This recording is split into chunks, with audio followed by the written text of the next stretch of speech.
hanya sekedar apa yang disampaikan oleh pemantik. Memang itulah adanya watak dari kapitalis birokrat atau pemangku kebijakan pemerintah yang selalu penyalahgunaan atas simbol-simbol kekuasaan dan tidak tanggung-tanggung mereka mengeluarkan sumber daya khususnya ekonomi untuk merawat dan menjaga kekuasaannya. Nah, kenapa watak itu ada? Kenapa pemerintah selalu seperti itu? Nah, kita tahu pemilu yang selalu didengung-dengungkan itu pun kalau tidak ada money politik, mana bisa jadi? Biaya kos politik itu kan cukup mahal untuk menjadi DPR atau bupati, dan koroni-koroninya pun butuh biaya yang begitu mahal. Kalau tanpa uang ya dia tidak akan jadi. Sehingga ketika jadi pun bagaimana dia ingin mengembalikan uangnya. Orang yang paling baik bagi saya, katakan dia mencalonkan diri sebagai anggota dewan atau bupati 500 juta. Kalau orang baik cukup balik 500 juta.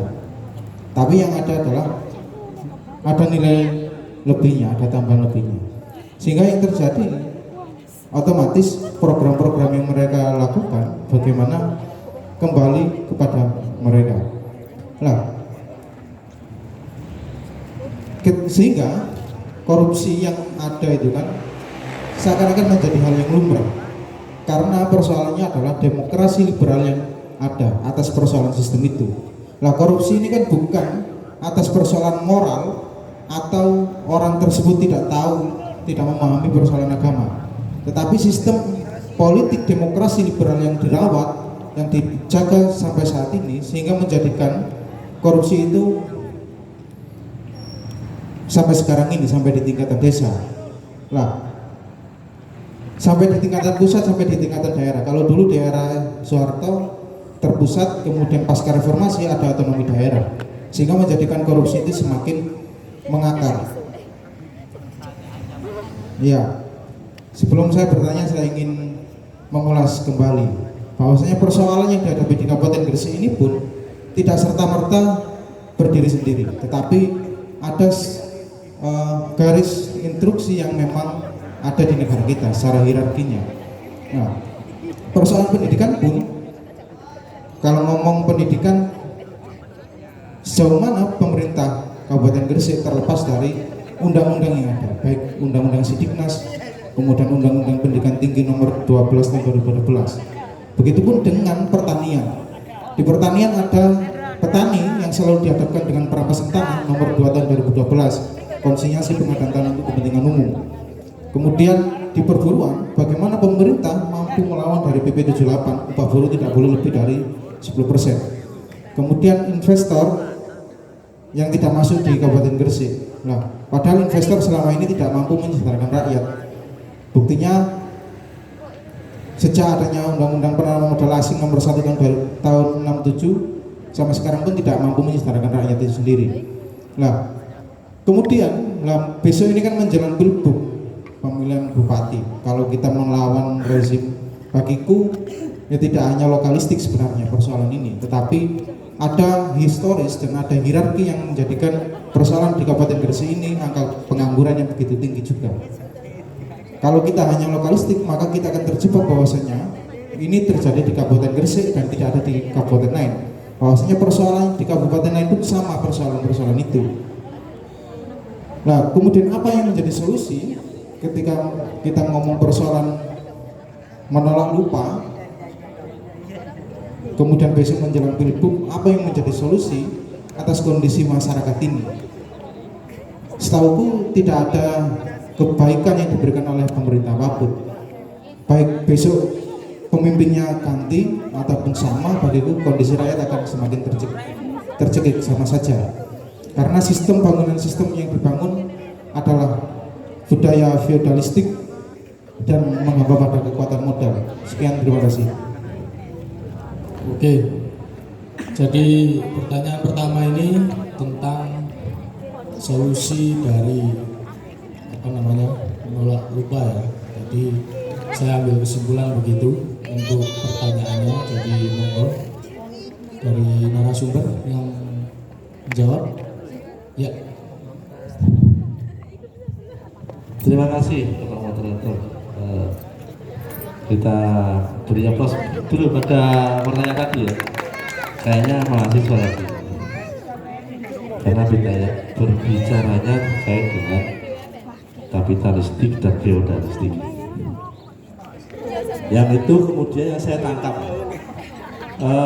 bahwa bicara sistem yang ada di Kabupaten Gresik itu tidak akan pernah selesai ketika kita hanya terjebak pada soal-soal lokalistik, karena ini garisnya jelas, ini garisnya nanti disampaikan garis instruksi ya, garisnya jelas, garis instruksi. Bahkan yang punya instruksi itu hanya TNI dan Polri, yang punya instruksi hanya TNI dan Polri. Kalau produk pemerintahan itu dilahirkan oleh sistem demokrasi, dia tidak punya instruksi. Kalau secara teori begitu, secara teori. Ini praktiknya mungkin beda. Saya bicara teori karena tadi kok mohon izin ya Pak Dewan, ini jawabannya menarik, sangat menarik karena diskusinya agak intelektualitas. Saya coba untuk menarik ulang apa yang disampaikan oleh Mas Faisal dari pemuda Cermin, pemuda dan mahasiswa ya. Ini kelebihan kalau pemuda sudah bisa berbicara masalah kapitalisme birokrasi, berbicara masalah garis instruksi sistem yang feodalistik dan masih menghamba kepada kepentingan modal. Sementara kodratnya manusia itu bukan menghamba kepada kepentingan modal, tapi menghamba terhadap kebenaran dan Tuhan yang Maha Esa. Ini ada yang salah. Yang salah bukan di Gresik, karena kalau kita berbicara lokalitas secara teori tadi memang kita mundur. Kita mundur karena lahirnya bangsa ini itu tidak pernah lepas dari gesekan ideologisasi antara kepentingan kaum liberalis sama kepentingan kaum sosialis. Bukan komunis ya, sosialis. Kaum yang kemudian menghamba terhadap kepentingan sosial, bukan kepentingan modal. Kalau liberalis ya wis. Kalau secara teori mungkin kapitalistik tadi ya. Tapi hari ini saya coba justru saya tarik ke kondisi lokal. Saya tidak ingin terjebak pada sebuah teori yang itu tanpa aksi, karena teori tanpa aksi sama dengan onani, kawan-kawan sekalian. Saya tidak ingin kondisi hari ini kita sudah tidak lagi berbicara kapitalistik dan sosialistik, tapi kita berbicara sing menindas yang kita lawan. Kita berbicara yang tidak adil yang kita lawan. Kita tidak berbicara kiri atau kanan, kita bicara siapa yang menindas, kita lawan kawan-kawan sekalian. Maupun itu kaum sosialis ketika menindas, yuk kita lawan. Tetap kita lawan. Intinya adalah penindasan. Mau penindasan itu diciptakan atau tercipta secara alamiah, bahwa pimpinan hari ini itu tidak lagi mendengarkan aspirasi rakyat. Kapitalis juga bicara itu, sosialis juga bicara itu. Penghambaan masyarakat terhadap kapitalistik itu dipengaruhi oleh satu hal yang mungkin perlu digarisbawahi oleh Mas Faisal. Penghambaan rakyat.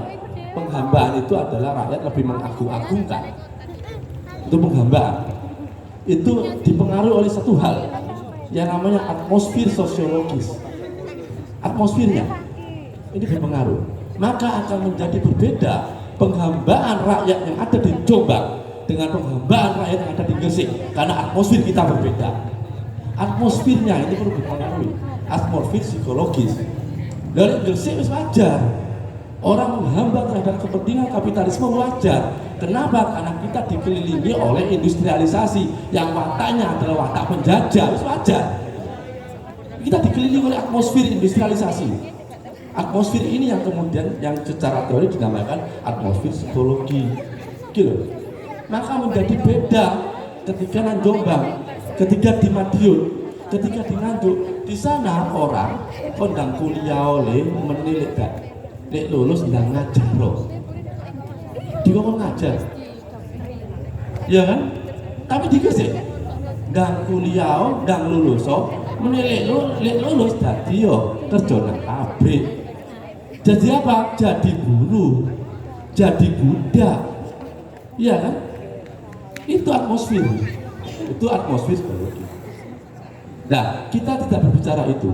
Kita berbicara hari ini kondisi lokalitas, kondisi daerah itu menentukan perubahan politik nasional. Jadi dibalik ya, bukan top down effect dari atas ke bawah, tapi circle down effect dari bawah ke atas. Gitu. Kita harus seperti itu. Karena perubahan tidak akan pernah dilakukan oleh Jakarta, perubahan dilakukan oleh daerah-daerah. Sesungguhnya seperti itu. Makanya ada teori yang namanya desa pengepung kota. Dari daerah-daerah ini perubahan itu. Bukan dari Jakarta. Kalau bicara sistem ekonomi Indonesia ini yo setengah yo sosialis setengah, tapi setengah yo liberalis. Kenapa? Karena kita masih menganut sila ketiga. Gitu loh. Lek lakare dadi kapitalisme, sing temenan sisan. Kalau mau jadi sosialisme sing temenan. Jangan kemudian kasos kapitalisme sosialisme atau soska. Jadi tengah-tengah, gak jelas. Kita tidak menghambat terhadap kepentingan modal, tapi kita menggunakan produknya Lea. Kita menggunakan produknya Nuera. Kita tidak pernah menciptakan sistem perekonomian sosialis di Republik ini. Apa yang kita harapkan? Nah, hari ini saya tidak ingin berbicara di sana. Tapi ya kalau memang forumnya oke, tidak ada masalah.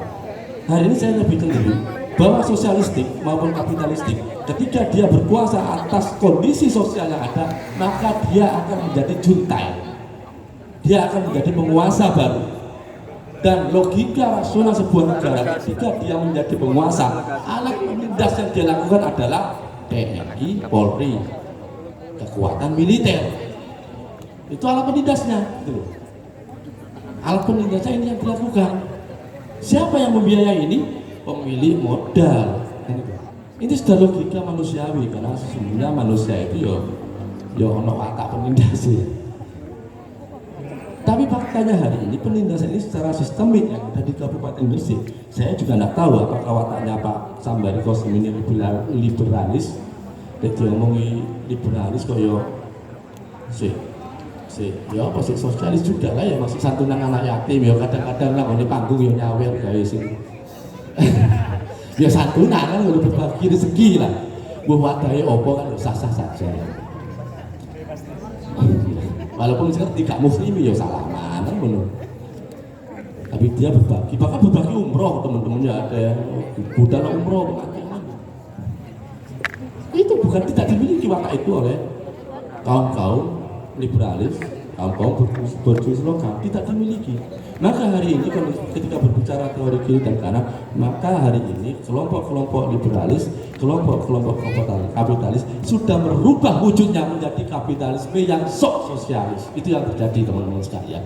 Kita tidak bicara di sana, tapi kita hari ini juga berbicara fakta bahwa pendidikan, pekerjaan, banjir, infrastruktur, kesenian dan kebudayaan, ada 9 item yang itu akan kita deklarasikan nanti, yang itu di Kabupaten Gresik gagal di Kabupaten Gresik, tidak berdiri sama dengan kabupaten yang lain, tidak berdiri sama. Kenapa? Karena di kabupaten yang lain itu tidak berbicara masalah pengangguran, dia berbicara tapi dia punya alat produksi. Di Gresik ini saya ingin tahu sih, teman-teman yang punya alat produksi apa yang dimiliki oleh teman-teman. Namanya itu biyen 90% orangnya petani tambak.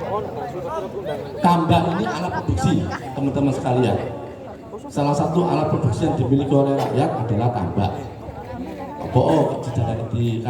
kita sebut sebagai alat produksi, karena dari tambak petani tambak dulu itu isok nyekolahno anake, isok menafakoi bojoe, ya kan, bahkan bisa bersedekah dengan sesama warga yang ada di segitu dari tambak.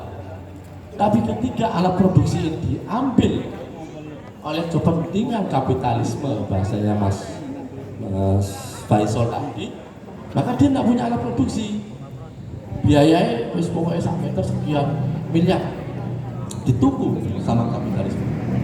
Tapi watak rakyat kita itu bukan orang bisnis, bukan orang industri. Yang kedua MMA kebayang udah Pak. Oleh 2 tahun, 3 tahun bingung deh buka kos-kosan, kok ternyata gak ono sing kos. Kenapa tidak ada yang kos? Karena PT outsourcing, PT yang menyiapkan tenaga kerja labor supply di perusahaan itu tidak hanya menyiapkan tenaga kerja saja, tapi dikandani kon nek mlebu nang pabrik ini sedap kosong nang ngene omahe sehingga dia ketika buka kos-kosan ya sepi kalau sing kos. Dia mau bersaing, mau membangun perusahaan, yo kalah. Perusahaan yang ada di Gresik itu MNC, multinasional korporasi. Gresik bukan lagi kota pokoknya investor, pengusaha lokal coba bilang Gresik lagi bacaan kalau pengusaha yang ada di Gresik. Karena Gresik industrialisasinya sudah MNC, multinasional korporasi yang ada di Gresik. Jadi pengusaha lokal jangan masuk ke Gresik, seakan buat kayak bacaan tapi ngomong pengusaha, karena mereka saling memakan. Pengusaha itu karakter yang harus dimiliki satu, bodoh-bodoh tegoy, saling memakan. Rakyat yang punya alat produksi tambak tadi terus kan duwe tambak, yang kedua itu siap jadi pengusaha, buka usaha yang dibunuh oleh usaha yang di atas. Apa yang terjadi? Ada omanya itu gendeng, duwe wis entek, tambake gak duwe, wis gak ono, pabrik yo gak duwe, kos-kosan juga payu. Apa yang terjadi? Nah ini sebuah skenario bahwa berbicara Gresik itu tidak lepas dari atmosfer sosiologi. Maka akan berbeda secara garis sosiologi pedesaan. Ini akan berbeda. Karakter wong Gresik tidak sama dengan karakternya saudara-saudara kita yang ada di kabupaten-kabupaten yang lain. Kenapa mereka tidak sama? Karena ada atmosfer sosiologi yang berpengaruh dalam rangka berpikir. Kalau dulu saya kuliah itu tidak pernah disuruh sama orang tua saya harus sudah ini kerja tidak pernah, karena atmosfer pada saat itu tidak bicara itu. Atmosfer pada saat itu justru berbicara demo, turunkan Soeharto. Pada saat itu seperti itu. Sehingga alhamdulillah saya 11 tahun S1 hanya untuk berbicara menurunkan Soeharto. Atmosfernya kan berbeda ya, iklimnya sudah berbeda. Hari ini saya ingin tahu waktunya begitu, arek kuliah S1 sih baru 2 tahun setengah, belum lagi sistem pendidikan nih 3 tahun kudu lulus. Dulu tidak ada istilah konditono, nggak ada. Hanya ada perbaikan nirem. Waktu ini wis entek, perbaikan nirem asalnya sama loro, jadi sama 6 angkatan baru lagi. Pembaharuan nilai untuk mahasiswa. Atmosfernya sudah berbeda. Nah, kenapa ada produk-produk yang berbeda? Karena memang atmosfernya berbeda. Nah ini yang kemudian menurut saya hari ini yang perlu kita diskusikan, tidak berbicara masalah garis instruksi kapitalistik dan sosialistik, tapi kondisi bangsa kabon mungkin oleh bangsa ya. Karena saya Indonesia tapi saya tidak tahu Indonesia, saya tahunya Gresik, dan kebetulan Gresik menjadi bagian dari Indonesia. Saya NKRI tapi saya tidak tahu yang namanya Indonesia, karena saya tidak pernah disejahterakan oleh presiden. Ya kan? Kita tidak bicara itu, tapi kita bicara Gresik. Kalau berbicara gesekan garis instruksi liberalisme dan sosialisme tadi, atau orang-orang yang peduli terhadap kondisi sosial yang ada, ini kok gak konkret. Saya khawatir kita dibuai oleh mimpi yang sesungguhnya tidak akan pernah terjadi di Republik ini. Mungkin itu jawaban kami dari Mas Faisal. Semoga jenengan tidak sadar bahwa di kanan kiri jenengan banyak orang-orang yang tertindas, yang tidak tahu yang namanya kapitalisme, yang tidak tahu yang namanya liberalisme, yang tidak tahu yang namanya sosialisme. Dia hanya tahu bahwa dia ditindas oleh pemerintahan Kabupaten Gresik. Terima kasih. Kita Suratul Mustaqim. Assalamualaikum warahmatullahi wabarakatuh. Terima kasih. Mungkin cukup ya jawaban dari narasumber kita, meskipun satu tapi cukup jelas. Kalau memang pengen ini, karena tadi panitia membisik, ya kan, membisik karena durasi pertanyaan dengan jawaban ini cukup panjang, maka ini ditentukan 2 pertanyaan saja, karena tadi 1 pertanyaan, maka ini kurang 1 pertanyaan lagi. Monggo untuk 1 pertanyaan.